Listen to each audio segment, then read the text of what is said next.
سبيل الدموع سبيل مريح تنهدى يا صاحي كي تستريح.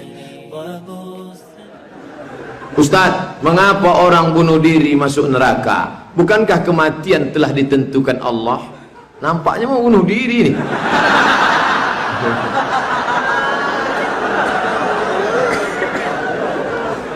Syekh Muhammad Said Ramadan Al-Buti menulis kitab judulnya Al-Insan Bainal Musayyar wal Mukhayyar. Manusia antara dijalankan dan berjalan sendiri. Manusia antara dipilihkan dan memilih sendiri. Dulu ketika lahir menjadi orang Melayu, apakah Ustadz Mahir At-Tuwailibi memilih atau dipilihkan? Bapak jadi orang Jawa, memilih atau dipilihkan? Dipilihkan. Maka kita tak boleh ejek orang, Batak, Cina, tak boleh. Karena dia tidak pernah memilih, dia dipilihkan. Tapi ada saatnya kita memilih. Malam ini mau datang ke pengajian, memilih atau dipilihkan?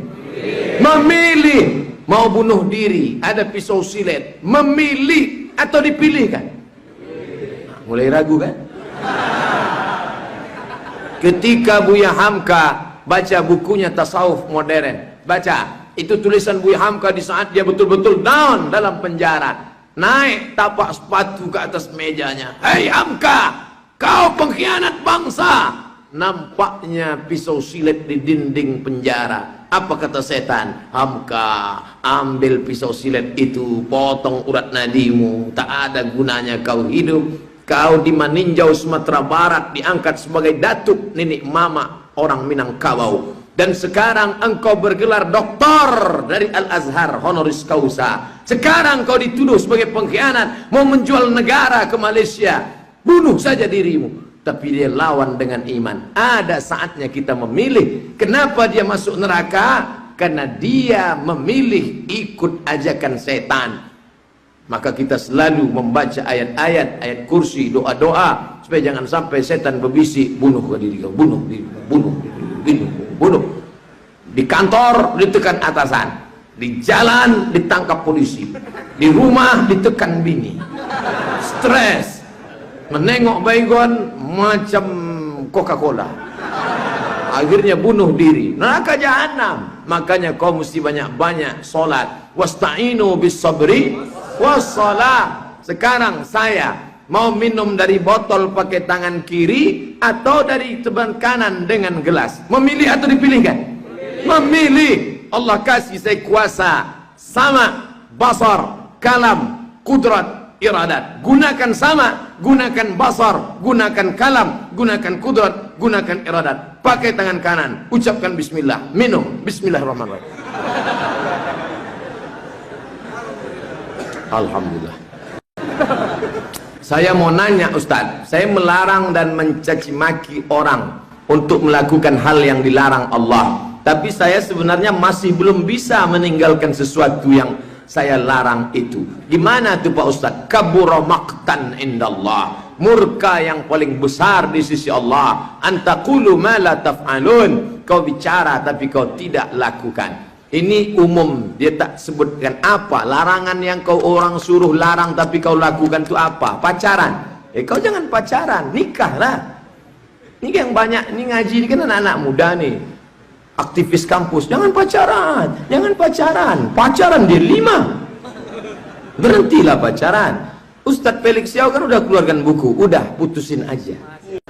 Demi terciptanya kajian yang nyaman dan khusyuk, tolong nasihati kami yang datang ke kajian yang masih sibuk dengan handphone kami, yang masih sibuk upload foto di sosial media, yang masih sibuk dengan hal-hal lain hingga tindakan kami mengganggu kekhusyukan beberapa orang yang berniat mendengarkan kajian dengan khusyuk. Tolong Ustadz, demi kebahagiaan setiap kajian.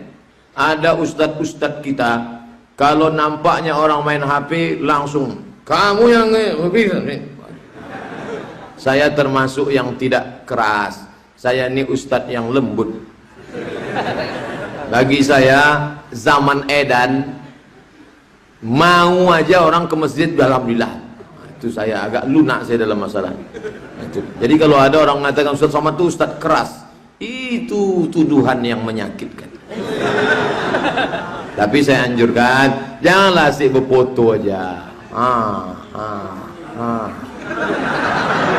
Asik berfoto. Tapi masalah foto. Dari atas foto, dari bawah foto. Kalau perlu beli drone dari atas.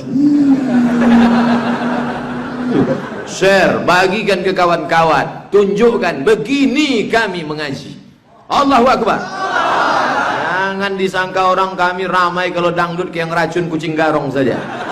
Mengaji kami ramai begini, sehingga daerah-daerah lain yang lemah iman, yang tak tahu bagaimana cara buat pengajian, oh begini caranya buat pengajian. Yang selama ini pengurus masjid kalau pengumuman, kita bangga karena wakaf masjid sampai hari ini infak sedekah 200 juta. Bukan di situ letak bangganya pengurus masjid. Belikan TV besar macam ini, bisa. Saya pun ganteng pula di TV itu.